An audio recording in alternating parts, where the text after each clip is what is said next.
When things go wrong as a performer on stage, it can literally feel like the worst thing in the world. So let's talk about how we fix it. Because as performers, we're always working to have that perfect show. I feel like sometimes we don't prepare ourselves for the eventuality if something is to go wrong. What do we actually do? And then you find yourself in the position where something's gone wrong and you think to yourself, oh my God, this is the worst thing in the world.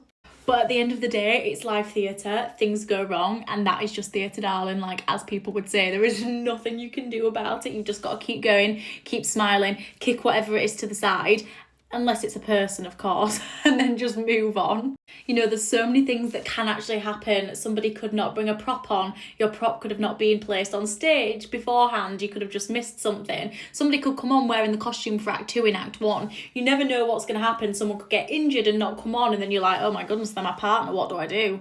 Like, there's no understudy on, no one's told me what's going on. I'm completely out of my depth out here. Where do I go? Do I stay on stage? Do I go off stage? Like, what's the solution?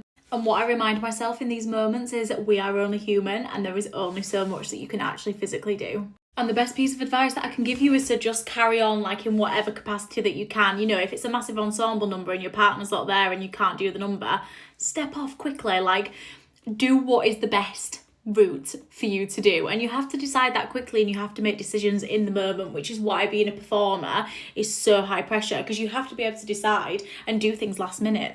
Not to mention, if you injure yourself, you can take yourself off stage. You don't have to be there. If you need medical attention, you can just leave the stage. You don't need to make things worse by continuing to be there. Don't get me wrong, if it's a little like twinge, carry on, like keep going. It is show business, you have to keep going. But if you physically injured yourself and you need to get medical attention, you need to get off, go off the stage, like get off.